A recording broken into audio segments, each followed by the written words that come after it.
Alam mo ba kung ano ang nakaka-discourage sa isang content creator? Yung nag-effort ka, nag-shoot ka, nag-edit ka, nag-isip ka ng caption, naglagay ka ng hashtags. Tapos, pag-post mo, 10 ang views, 2 like, isa doon, nanay mo pa. Masakit? Oo. Nakaka-demotivate. Sobra. Pero makinig ka sa akin.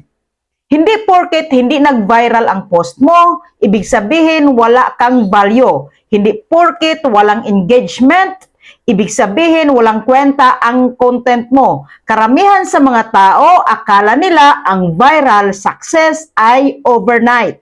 Pero ang hindi nila nakikita, ang dami mo ng tahimik na post bago nagkaroon ng maingay na breakthrough.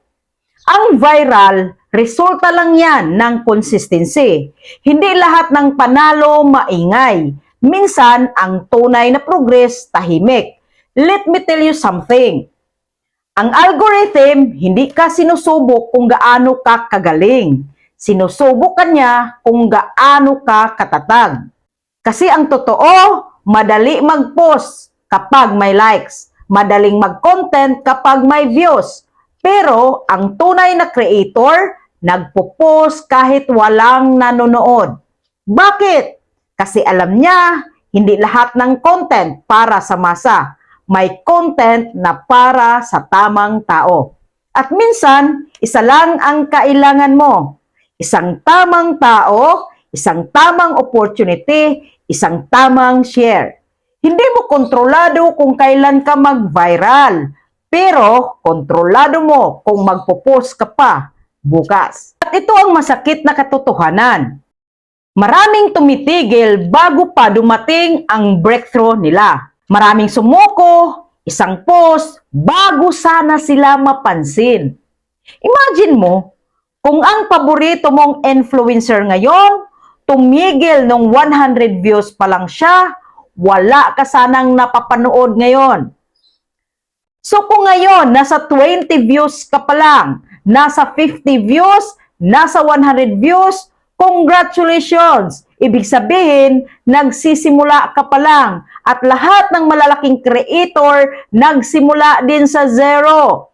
0 likes, 0 followers, 0 validation.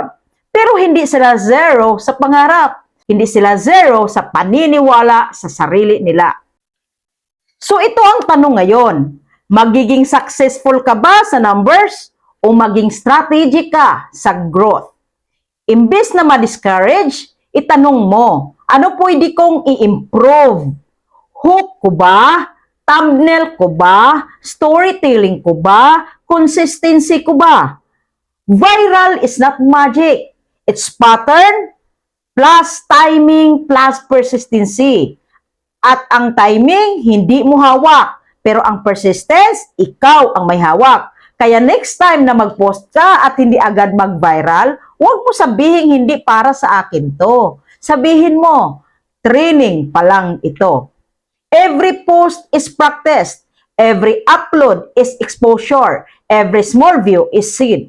At ang mga buto, hindi agad tumutubo. Pero kapag tumubo, hindi mo na mapipigilan.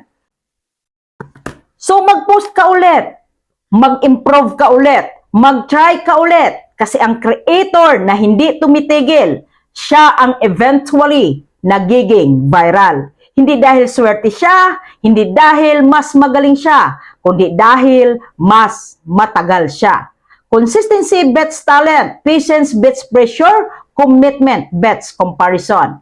Kung hindi pa viral ngayon, okay lang. Ang malaga, hindi ka patapos. Keep posting, keep building, keep believing. Dahil minsan, ang post na akala mong flop, yun pala ang magdadala sa'yo sa next level.